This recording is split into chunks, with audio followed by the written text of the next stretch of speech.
vacaciones de verano y cosas por el estilo, o invierno, como le quieran llamar, la hora es diferente. Entonces, siempre va a cambiar la hora, pero lo pueden ver en el blog para que ustedes sepan en qué hora va a estar en su país.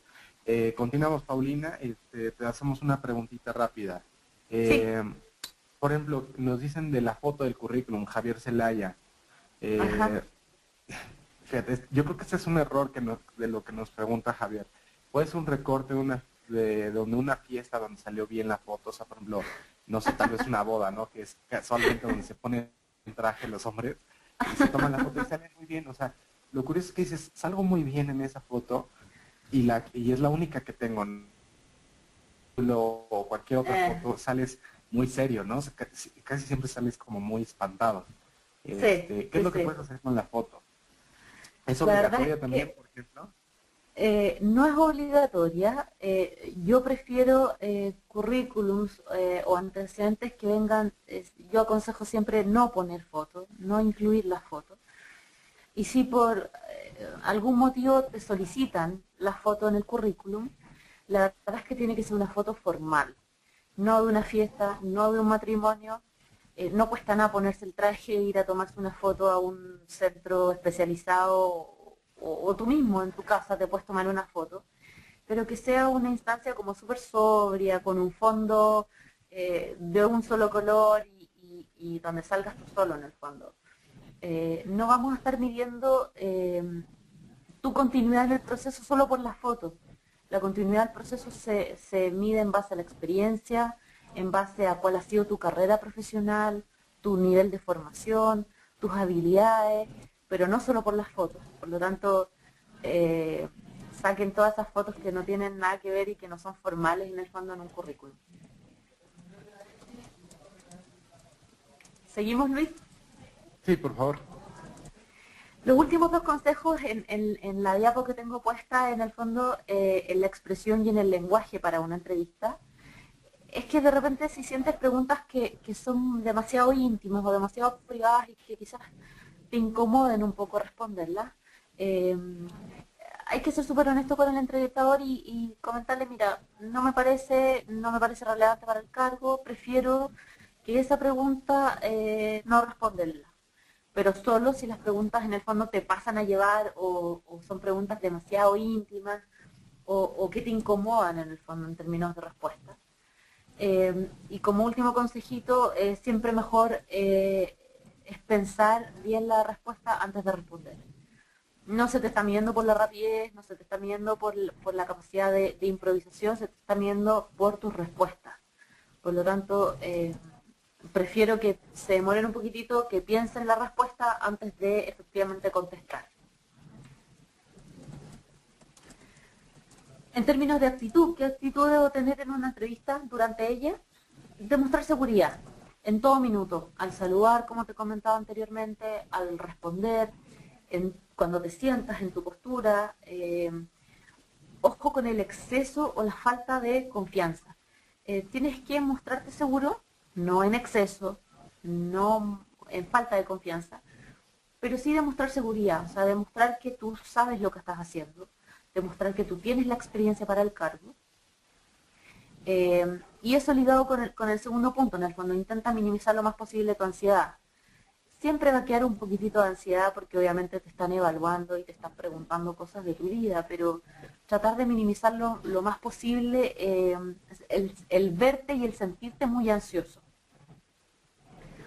No demuestres mucho nerviosismo también. Eh, las manos de repente, yo aconsejo que solo las utilices en términos de ocuparlas para enfatizar algunos puntos, pero no para hablar. Las manos son solo un apoyo, no son el medio para hablar. Siempre mirar a los ojos es una conducta que transmite honestidad y transmite transparencia frente al entrevistador. Y saber escuchar. Eh, en este aspecto, en el fondo, ¿qué es lo que aconsejo yo? Que el entrevistador sea quien dirija la entrevista y tú como candidato solo te limites en el fondo a responder qué es lo que él te está preguntando. No tratar tú de manejar la entrevista o no tratar de tú hacer preguntas en exceso, porque no es la idea. La idea es que te conozcan y que pueda el entrevistador preguntarte todo lo que sea referente al cargo. Por último, como aspecto para que todos los que nos están escuchando un poco sepan cuál es la estructura de una entrevista, o esto va a cambiar de país en país, de entrevistador en entrevistador o de psicólogo en psicólogo, pero básicamente esta es una estructura muy básica de cómo se encuesta a una persona o cómo se entrevista. Eh, Siempre antes de la entrevista les recomiendo revisar el currículum, memorizar algunas fechas, memorizar empresas, memorizar nombres o referencias de las cuales, personas o jefaturas de las cuales tú has trabajado, porque siempre te van a preguntar y se ve feo que en el fondo no conozcas de qué año hasta qué año has trabajado en una empresa. Como primer punto, siempre se preguntan los datos personales: qué edad tiene, el estado civil, cuáles son la cantidad de hijos o la familia de origen, tus papás, tus hermanos, etcétera, etcétera. ¿Cuál es el perfil académico de los candidatos? ¿Cuál es su nivel de estudio? ¿Cuáles son las carreras cursadas? Si tienen algún título de posgrado, algún diplomado, o todo lo que es cursos de especialización en, no sé, me imagino, en SAP o en inglés, etcétera, etcétera. La trayectoria profesional, que ahí es donde nos centramos en el fondo mucho más en extenso, las prácticas que tú cursaste, el primer trabajo, cuáles son los cargos, y las razones de desvinculación, que es un poco lo que hablamos anteriormente. Los conocimientos técnicos, cuáles son el dominio de las herramientas tecnológicas, de los software de gestión, otra vez el nivel de inglés, o los ERP que hoy día están muy de moda y que son súper útiles en términos de gestión. ¿Cuáles son tus motivaciones para el cargo? ¿Cuáles son los motivos por el cual tú te estás cambiando de trabajo? ¿Cuáles son tus proyecciones dentro de la empresa? En el fondo, ¿por qué estás postulando y por qué te interesa el cargo? Y finalmente, siempre tratamos o intentamos de hacer una autoevaluación, que el candidato se autoevalúe en el fondo, cuál es el FODA, cuáles son las propias fortalezas, las debilidades, qué te hace diferente del resto, qué podrías aportar tú a la organización. En el fondo, esta es una estructura como súper básica de qué es lo que nosotros podemos preguntar en una entrevista. Obviamente, como te decía anteriormente, va a cambiar de país en país, de entrevistador en entrevistador. Paulina, por acá nos preguntan varias personas, por ejemplo, Héctor Castillo, Pedro Ramírez, Susana Cabello, Marcelo Flamini, también Miguel Ángel de la Cruz. ¿Qué es un ERP? Digo, Es un SAP, un GD Edwards, un software de gestión. es un Enterprise Resource Planning. Exacto, exacto.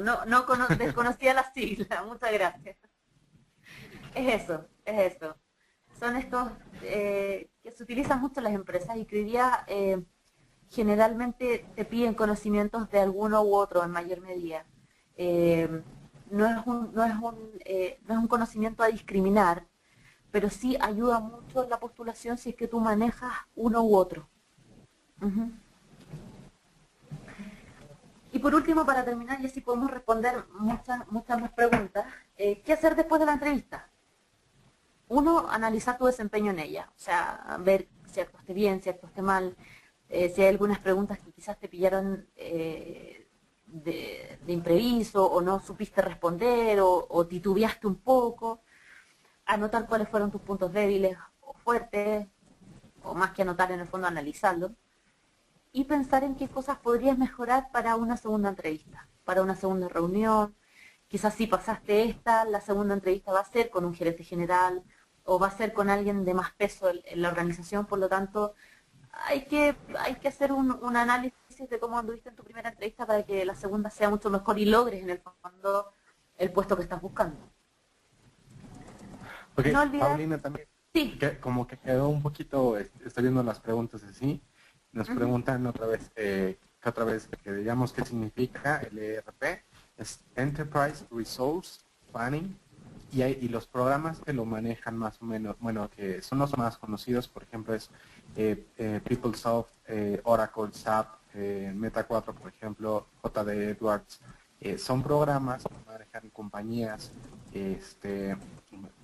la mayoría muy grandes, para gestionar la parte ya sea contable, la parte de recursos humanos, la parte de marketing, o sea, hay varias, la nómina, por ejemplo.